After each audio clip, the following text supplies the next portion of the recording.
राम राम सबको। कैसे हो आप लोग? आशा करती हूँ आप सब ठीक होगे। निधि चैनल में आप सबका स्वागत है। और माघ व्रत जिसने भी किया है उसके उद्यापन की विधि आज मैं आप सबको बताने जा रही हूँ। तो कृपया ध्यान से सुनिए और पूरा वीडियो को फुल वॉच कीजिए। और वीडियो को लाइक, चैनल को सब्सक्राइब करना ना भूलें जो भी चैनल पे नए हैं। और बेल आइकन को ज़रूर प्रेस करें ताकि मेरी वीडियो की नोटिफिकेशन सबसे पहले आपके पास आए। और अच्छी अच्छी जानकारियों के लिए ज़रूर सपोर्ट करें। तो आज मैं आपको माघ व्रत उद्यापन विधि बताना चाहती हूँ। जिन भी बहनों भाइयों ने हमारे माघ व्रत किया है उसका उद्यापन विधि भी हमें पता होना बहुत ज़्यादा ज़रूरी है। माघ मास में पूर्णिमा को प्रातःकाल गंगा, यमुना, सरस्वती के संगम में अथवा किसी भी नदी में स्नान करके एवं पवित्र होकर, या घर पे ही आपने गंगा जल रखा है उसको गंगा जल को बाल्टी में डालकर और उसमें पानी डालकर स्नान करें।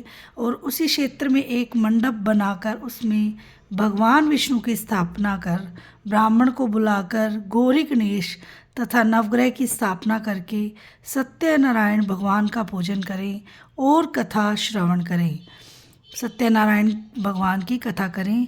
तत्पश्चात एक वेदी बनाकर वेदी के पश्चिम भाग में बैठकर तिल, चावल, जौ, गूगल तथा घी का हवन करें। तदुपरांत ब्राह्मणों का वरण करें।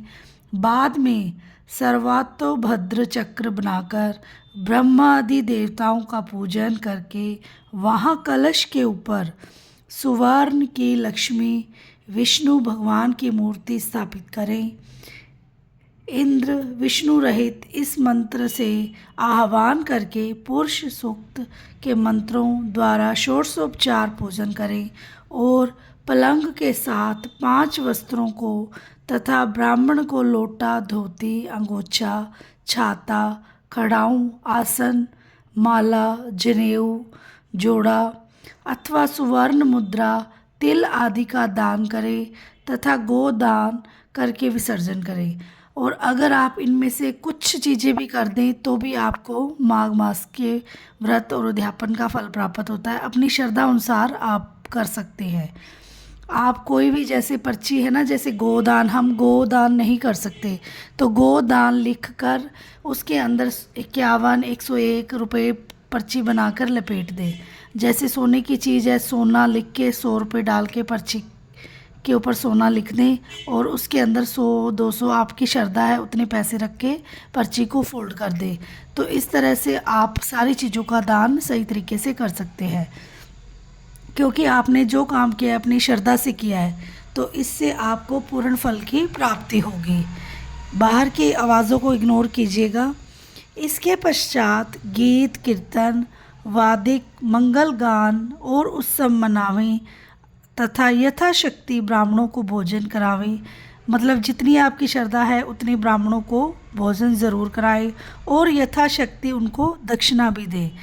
जो मनुष्य माघ मास में इस महात्म्य को पढ़ता या सुनता है तथा उपरोक्त रीति से भजन कीर्तन करता है तो उसे उद्यापन करता है तो इस व्रत व उद्यापन से कुल से 7 जन्मों के किए गए संपूर्ण पाप नष्ट हो जाती हैं।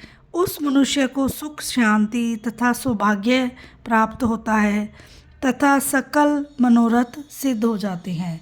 तो माघ महात्म में स्नान करने का तो अति उत्तम फल है ही, और व्रत करने का और उद्यापन करने का तो 100 गुना फल प्राप्त होता है। और उनके कई कुल तर जाते हैं, मतलब कई कुलों में उनका कई जन्म संपूर्ण हो जाते हैं और घर में सुख, शांति, सौभाग्य की प्राप्ति होती है। और जो भी मनोरथ इंसान ने मांगा है, मनुष्य ने मांगा है, उसके सभी मनोरथ पूरे होते हैं।